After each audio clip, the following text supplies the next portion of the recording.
What's up guys, my name is Ryan, and with almost all countries open for tourism, I think we're all excited to travel to some new destinations this year. So here's my top 10 places to visit in 2024.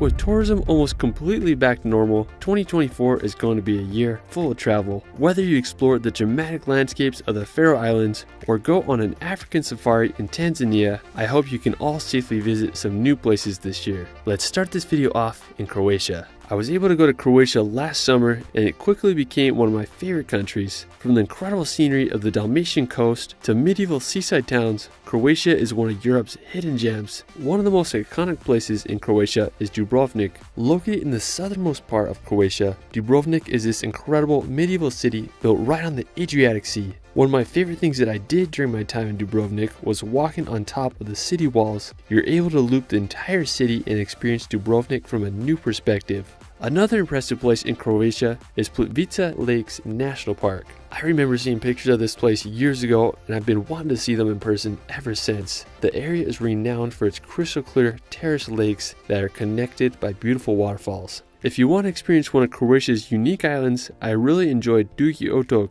It's one of Croatia's longest islands and it's home to the tallest lighthouse in the Adriatic Sea. One of my favorite features of the island was the Teleščica Nature Park. Their area had a bay full of islands and then there were these impressive sea cliffs. I mean, just such a unique place. After, we're going to head over to the country of Iceland. Known as the land of fire and ice, Iceland is easily one of the most beautiful countries in Europe and the world. With volcanic landscapes, endless waterfalls, and gigantic glaciers, Iceland is home to some of the most incredible places on Earth. Probably the most well-known region in the country is southern Iceland. It takes about 2 to 3 hours to get here from Reykjavik, and there's just so many attractions and beautiful places. One of the most well-known spots is Skogafoss. It's probably the most iconic waterfall in the country. Its drop is 60 meters high, and the power of the falls is insane. Now, one of my favorite destinations in the area is Reynisfjall Black Sand Beach. It's this incredible coastline that stretches a few kilometers to the west. The sand is so black and unique.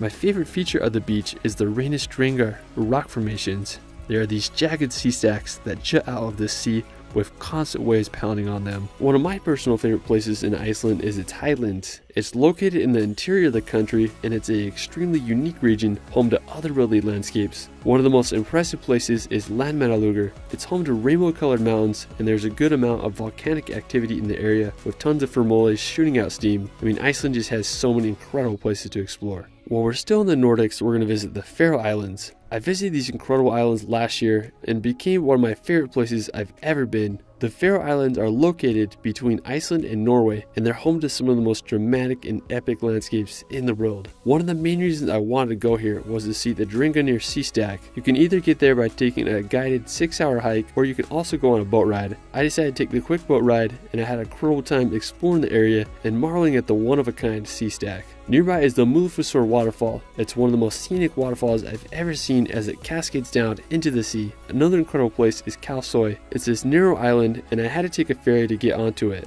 At the end of Kalsoy, there's this lighthouse perched on these massive sea cliffs. It was easily one of the most epic places I've ever been. Nothing quite matches the landscapes of the Faroe Islands. After, we're going to get a change of scenery and head over to the country of Oman. Located on the easternmost region of the Arabian Peninsula, Oman is easily one of the most beautiful countries in the Middle East. It's home to endless sand dunes, historical forts, and idyllic beaches. The capital city is Muscat, and it's a great starting point to explore Oman. If you like the mountains, you can visit Jebel Sham. It's the highest peak in the country with an elevation of 3,009 meters. One of my favorite regions in Oman is the southern part of the country near Salalah. Now in the area, there's the Darbet waterfall, and it's also home to some of Oman's best beaches. One of my favorites is Eftelakot Beach. It's a pristine area with rolling waves, white sand, and impressive rocky cliff as a backdrop. I mean, what more could you ask for? Oman truly is an amazing country.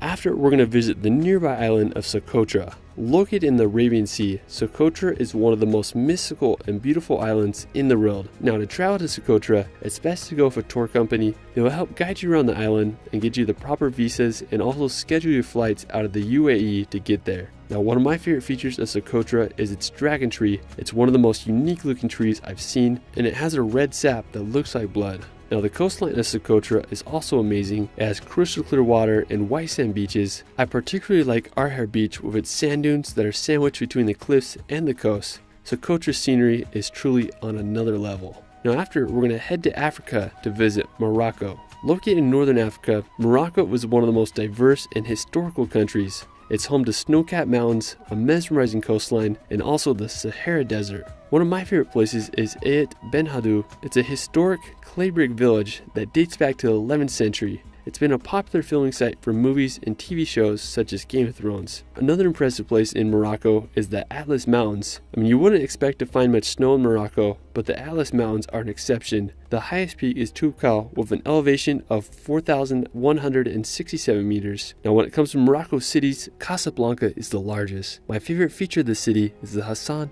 II Mosque. It was built in 1993 and its minaret stands 210 meters tall. Now as for Morocco's beaches, one of the most unique ones is Lagzira Beach. It's located in southern Morocco on the Atlantic Ocean. It has red rock and this very peculiar arch. I mean, there's just so much to see in this incredible country. After, we're going to visit Sri Lanka. Located right below India, Sri Lanka is an incredibly lush island country, and it's one of the places I want to visit most this year. It has an incredible coastline and offers some of the best places to go on a safari in Asia. One of the most recognizable places on Sri Lanka is Sigiriya or Lion Rock. It's this massive monolith that sticks out of the landscape, and on top of it, there's an ancient fortress that was built here in the 5th century AD. Another iconic attraction in Sri Lanka is its trains. The Nine Arches Bridge is one of the most famous spots. It reminds me of the Glenfinnan Viaduct in Scotland. Sri Lanka is such an underrated country. After, we're going to head back to Europe to visit the island of Corsica. Located in the Mediterranean, Corsica is easily one of Europe's most beautiful and diverse islands.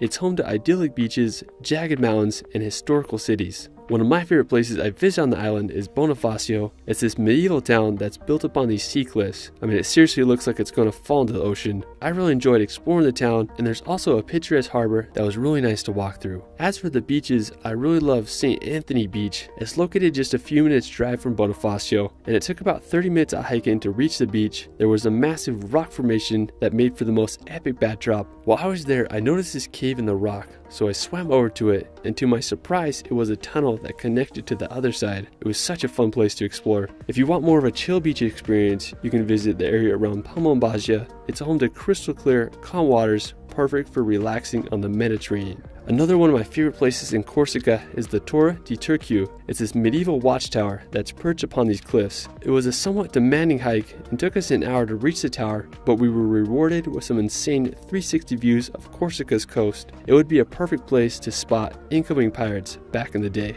After, we're going to head to the South Pacific to visit the islands of French Polynesia.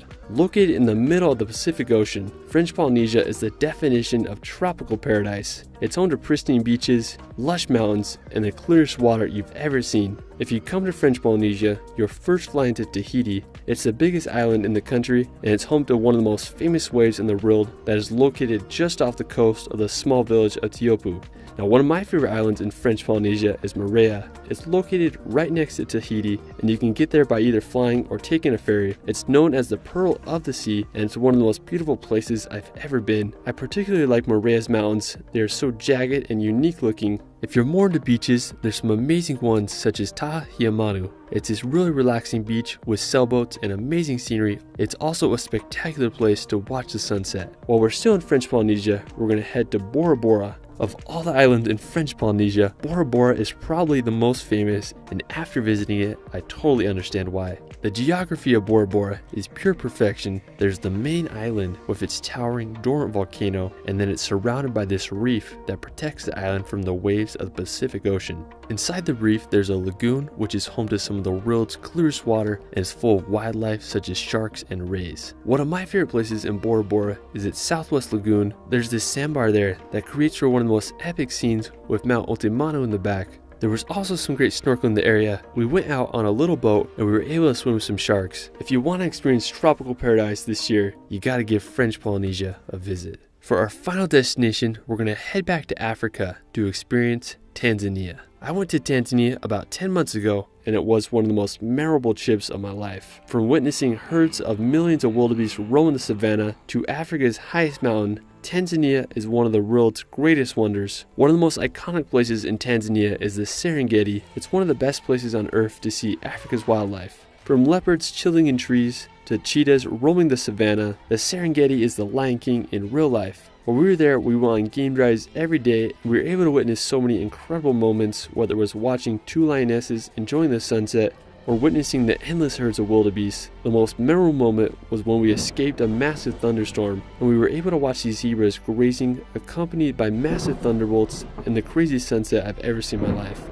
Now, besides the Serengeti, my other favorite place in Tanzania is Oldonyo Lengai. It's located near Lake Natron, and it's an active volcano of a height just under 3,000 meters, and it's known by the local tribes as the Mountain God. And after scaling it, I totally understand why it has that name. So we decided we wanted to climb the volcano, so we started at midnight, and I honestly didn't know what I was getting myself into, but it ended up being the hardest hike of my life. But right around 6 a.m., we made it to the top, and the sun started to climb over the horizon, and I just couldn't believe my eyes. I was standing on the volcano's rim, and the crater was absolutely huge. It had this black bubbling lava inside, and it's said to be some of the coldest lava in the world. The volcano was just so loud, you could hear the earth groaning, and it sounded like a thunderstorm. As I walked to the other side, I got one of my all-time favorite shots as I was standing on the volcano's rim, overlooking the scenery below. It reminded me of the quote in Lion King, where Mufasa says to Simba, "Everything the light touches is our kingdom."